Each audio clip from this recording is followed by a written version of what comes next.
అందరికీ ప్రైజ్ అండి. ఈరోజు దేవుని వాగ్దానం జెఫన్యా 3:17. నీ యందు తనకున్న ప్రేమను బట్టి శాంతం వహించి నీ అందరి సంతోషము చేత ఆయన హర్షించుచున్నాడు.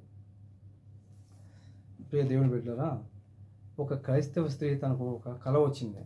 తన కళలో యేసుప్రభు వారు వచ్చి తనకి కళలో చెప్తున్నది చూస్తూ, ఆయన వస్తూ రావడం అంతా చూస్తుంది. అతను ఒక 3 స్త్రీల దగ్గరికి వెళ్తూ ఉంటాడు. మొదటి స్త్రీ దగ్గరికి వెళ్ళినప్పుడు ఆయన ఆమెను చూసి ప్రేమతో మాట్లాడుతూ, ఆమెను స్పర్శించి, ఆమెను తాకి ఆమెతో చాలాసేపు సంభాషణ చేస్తుంటాడు. అలాగే మళ్ళీ రెండో స్త్రీ దగ్గరికి కూడా యేసయ్య వెళ్తూ ఉంటాడు.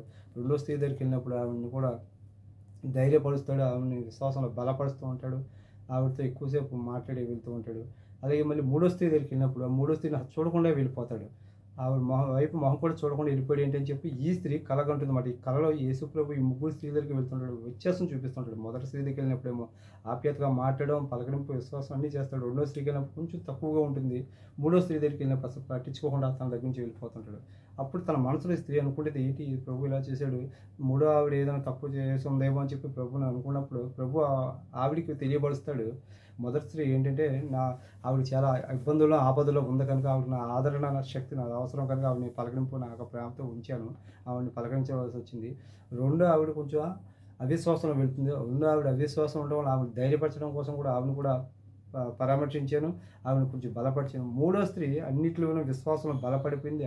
విశ్వాసంలో బలపడి ధైర్యంగా నేను తనను పట్టించుకోకపోయినా తన ఎందు ఉన్నాడు దేవుడు అని చెప్పి నమ్మకంగా యథార్థంగా జీవిస్తూ తన ఎందు భయభక్తులుగా ముందుకు వెళ్ళిపోతుంది. ఆవిడ నేను ఒక పరిచర్యకి సిద్ధపరుస్తున్నాను కాబట్టి ఆవిడ దగ్గర నేను ఎలా వస్తుంది పరిచర్యలు ఆవిడ సిద్ధపరుస్తూ ముందుకు తీసుకెళ్తున్నాను. నేను తెలియపరుస్తుంది ఏంటంటే ఫ్రెండ్స్, మన ఆధ్యాత్మిక జీవితంలో ప్రభు మన యొక్క స్థితిగతులను బట్టి, మన చేసే ప్రతి అడుగును బట్టి కూడా మన యొక్క చూపించే విశ్వాసాన్ని బట్టి ప్రభు కదులుతూ ఉంటాడు. మనం ఎంతగా విశ్వాసం ముందుకు వెళ్ళగలిగితే ఆ ప్రభు కూడా మనతో అంత విశ్వాసం ముందుకు, మన యొక్క ప్రతి ప్రయత్నం ముందుకు కొనసాగించడానికి దోహదపడుతుంటాడు. ఈ యొక్క విషయం ప్రభు అందరూ కూడా గమనించగలరు.